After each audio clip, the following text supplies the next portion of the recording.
Last week we talked about a guy named John the Baptist and his conversation with a crowd of people about Jesus. When two of his disciples found out that Jesus was the promised one, the Messiah, the one who would take away the sins of the world, they began to follow him. And one of those guys' name was Andrew. And we know Andrew to be one of the original 12 disciples, one of the 12 followers of Jesus.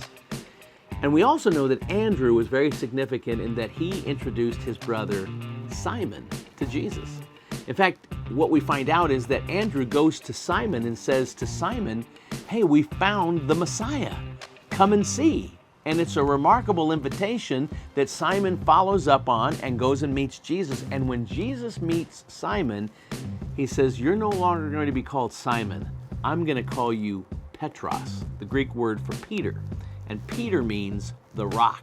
So when Jesus meets Peter, he says, "You're going to be my rock man."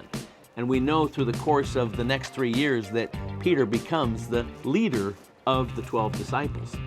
And he is indeed the rock man. Well, as they continued on their way to Galilee the next day, they met a guy named Philip. And Philip knew Andrew. So Philip started to follow Jesus as well, and he went and told another friend named Nathaniel. And when Philip told Nathaniel that we have found the Messiah, and he came from Nazareth, Nathaniel quoted an old proverb that said, "Could anything good come from Nazareth?" And again, Philip said, "Come and see. Come and meet him." And when Jesus saw Nathanael for the first time, he said something rather unique, just like he did to Peter. He said, "Nathanael, a man in Israel with whom there is no guile." Now, Nathanael has never met Jesus, and so he wonders, "How do you know anything about me?" And he says that.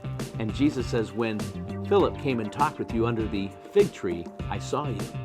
And Nathanael is so amazed by this inside knowledge that he confesses that Jesus must be the Messiah. In those four relationships with Andrew and Peter and Philip and Nathanael, we find the first disciples who begin to follow Jesus, all based on the persuasive testimony of each of the ones that came first. And isn't it fascinating that as they met Jesus, this charismatic, loving figure, they become so convinced so quickly that he is the Messiah that they are willing to set aside their own life and to follow Jesus.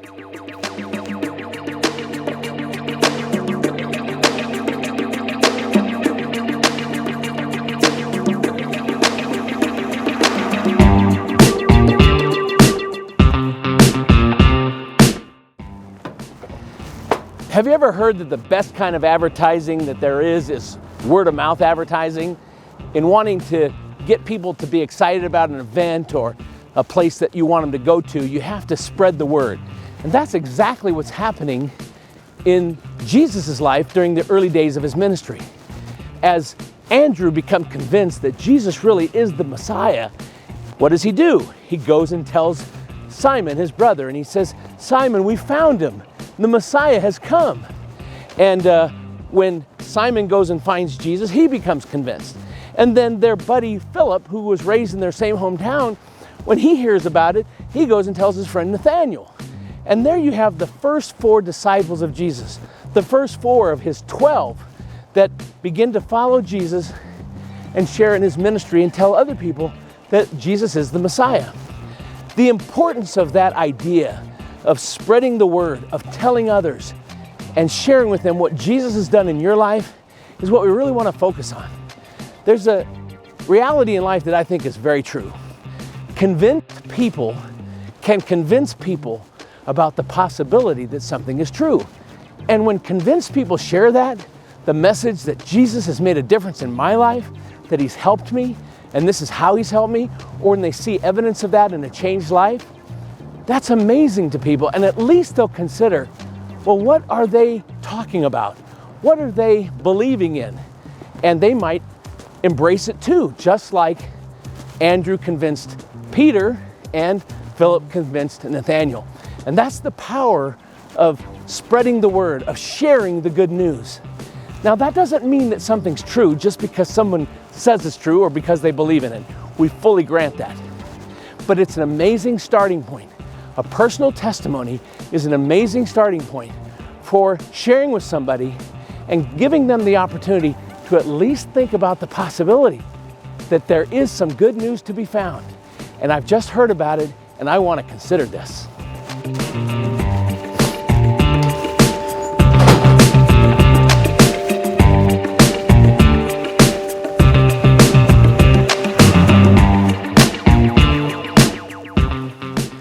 You know, as we spread the word about the person of who Jesus is, as that story goes out from one person to another person to another person, at the end of the day, there has to be some power to persuade. And that is the ultimate goal of dialogue and conversation. To help someone see something that they hadn't seen before, that they might embrace it and change their life for the better. You know, so of course Andrew brings Peter to Jesus, and Jesus tells him, I'm not going to call you Simon anymore. I see something in you. You're going to be Peter from here on out. And then Philip brings Nathaniel, and Jesus again says, I saw you under the fig tree yesterday when Philip came and told you to come meet me. And Nathaniel says, how in the world did you know that? And Jesus says, you think that's big? When you join me and follow me, you're going to see even more incredible things. You're going to see angels ascending and descending. You're going to see miracles. You're not going to believe what you see. And those 4 friends and those 4 followers became persuaded to change their life, to leave everything behind and to follow Jesus. So I have a question for you. Are you and I persuaded? Are we persuaded enough to leave our life behind, to leave our goals, our dreams, our own personal passions, and say something's more important than me in this world? And that's God.